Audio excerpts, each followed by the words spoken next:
I was an affair partner. TLDR, I, F25, was the affair partner of a coworker, F29. It started with her flirting, and me shutting her advances down, to us sneaking around. She got caught and we drifted apart. I've been meaning to get this off my chest for a while, especially since it's something that has been on my mind for a while. I've already posted this in another sub. A couple of years back I was the affair partner of a female coworker. At that time she was in her late 20s and had been married for 7 years to her husband, middle-aged/50s, even having a child together. This man also had 2 daughters from his previous marriage. It started subtly from her through physical contact and comments, which I always brushed off because I wasn't interested in heterosexual women, let alone married women. Then her advances escalated. At that time I found it odd and had consulted 2 co-workers about it.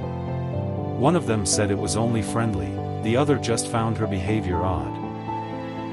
She sort of figured out that I didn't take her advances seriously because she hadn't made it obvious that she wasn't straight. During this time I had shut all of her advances down and tried being a support coworker instead, pushing her to do therapy instead of finding temporary fixes outside her marriage.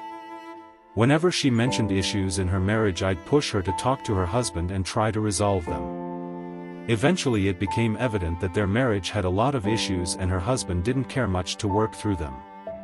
This made me more receptive of her and her advances, leading me to become her affair partner. We would often flirt through messages, at work, and outside of work. It was mostly flirting and kissing at first. Then it led to her pushing for me to visit her, which I didn't feel comfortable doing because I knew she'd push for us to sleep together, so I shut it down a couple of times until it finally happened. She had invited me over when her husband was on a work trip.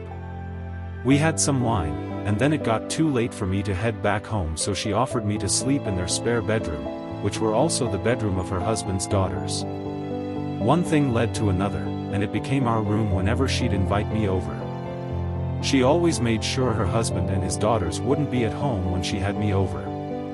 The husband found out after a few months.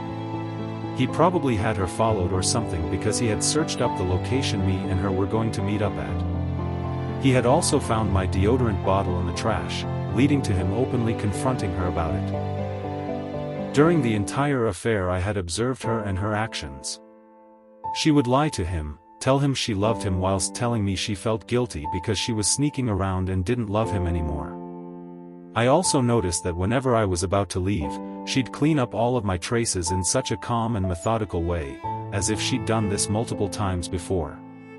I also remember her mentioning some people that she met in the past. She always insisted that there was nothing between them, but I wouldn't be surprised if there was. I'm not involved with her anymore and don't intend on reaching out. I think they're still married, not sure though and won't check. He seemed adamant on staying married and even deleted important documents that would have helped her file for divorce. I am just happy I am out of that situation, grateful I learned a lot of lessons, including signs of a person cheating. I'm not looking for advice, I just wanted to air out my experience. Story 2. My mom connected me with my husband before she passed. Best gift ever. My mom was a meddler. Sometimes a bad one, sometimes a good one.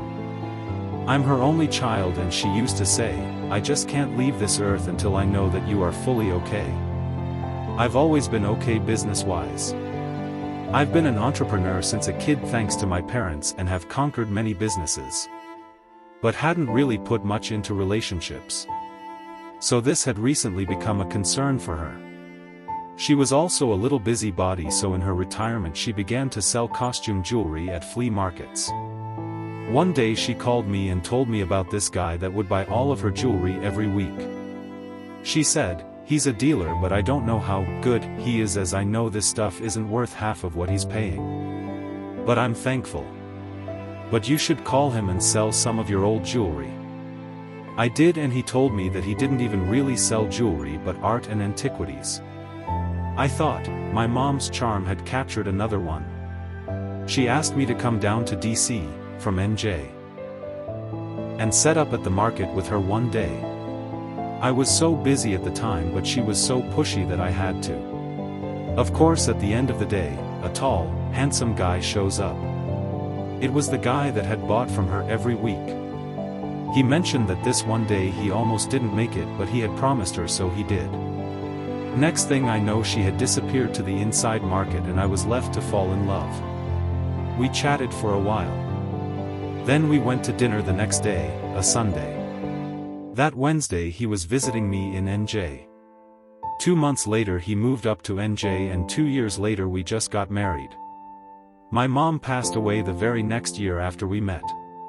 But she got to see me loved by someone that loved her first. And he spoiled her rotten the last year of her life. We were married in Texas with my godparents last Thursday. My godmother was her best friend since 7th grade. Though my mom couldn't be there, I know she was definitely there in spirit. The day went perfectly. For the first time in my life, I am spoiled, cared for completely, and having the time of my life. We sell at a flea market on weekends as an activity to stay connected and make some good money also. My mom's meddling paid off big time.